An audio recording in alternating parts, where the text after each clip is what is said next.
साथियों नमस्कार। जिस तरह आप सभी को पता है कि आज सब इंस्पेक्टर भर्ती परीक्षा को लेकर माननीय हाईकोर्ट में सुनवाई थी।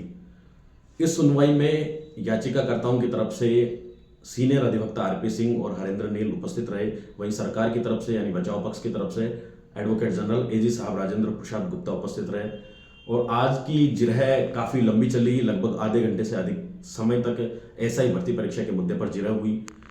जज साहब समीर जैन साहब को जब यह पता चला कि सरकार ने हाई कोर्ट की यथास्थिति के आदेश की अवमानना की है, तो एजी साहब को और सरकार को फटकार लगाई और पूछा कि आखिर जब हाई कोर्ट ने डिसाइड कर दिया था कि इस भर्ती परीक्षा में यथास्थिति रखी जाए, इधर से उधर कोई भी कार्य प्रणाली नहीं अपनाई जाए, उसके बावजूद भी सरकार ने उन लोगों को जिला मुख्यालय और रेंज मुख्यालय पर भेजने का कार्य आखिर क्यों किया? इस पर एजी साहब के पास कोई जवाब नहीं था। दूसरी तरफ जब एजी साहब से आखिरी रिपोर्ट मांगी कि इस भर्ती परीक्षा पर सरकार का फैसला क्या है, तो एजी साहब ने कुछ दिन का और समय मांगा। लेकिन जज साहब ने फटकार लगाई पुनः कि जब आपने 2 हफ्ते का समय मांगा था, 2 हफ्ते का समय दे दिया और आज उस समय को लगभग 6 हफ्ते से अधिक हो गए हैं। और आज 6 हफ्ते से अधिक होने के बावजूद भी सरकार का कोई स्टैंड क्लियर नहीं है। सरकार ने हाईकोर्ट के समक्ष अपना कोई पक्ष नहीं रखा है, तो आखिर ऐसा क्यों? इस पर एजी साहब ने 2 से 3 दिनों का समय लिया है। आगामी इस सुनवाई के लिए जज साहब ने सप्लीमेंट्री केस में आगामी 9 जनवरी को यह केस लिस्टेड किया है और गुरुवार 9 जनवरी को यह सुनवाई होनी है। साथियों, आज की सुनवाई से यह पता चला कि कहीं ना कहीं सरकार की नीयत में खोट है। सरकार की मंशा स्पष्ट नहीं है कि सरकार यह नहीं चाहती कि इस भर्ती परीक्षा को रद्द किया जाए। अगर ऐसा होता तो आज एजी साहब अपनी गृह विभाग की कमेटी की रिपोर्ट को पेश कर दे। बल्कि हुआ यह कि याचिकाकर्ताओं के सीनियर अधिवक्ता आरपी सिंह ने जो मंत्रिमंडलीय कमेटी और गृह विभाग की जो पूरी रिपोर्ट थी, पूरी पढ़कर जज साहब को एक एक शब्द उसके सुनाए। जज साहब ने उस कमेटी की रिपोर्ट को भी नोट किया।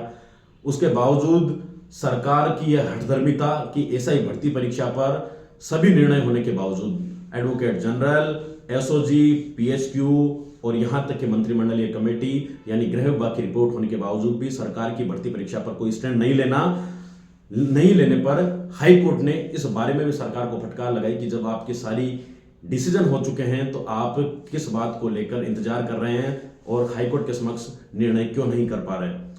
आगामी सुनवाई 9 जनवरी को होनी है। देखते हैं सरकार अब किस ओर अपना रुख स्पष्ट करती है। सरकार की मंशा वास्तव में है क्या? क्यों बेरोजगारों के साथ हठधर्मिता पर यह सरकार अड़ी हुई है?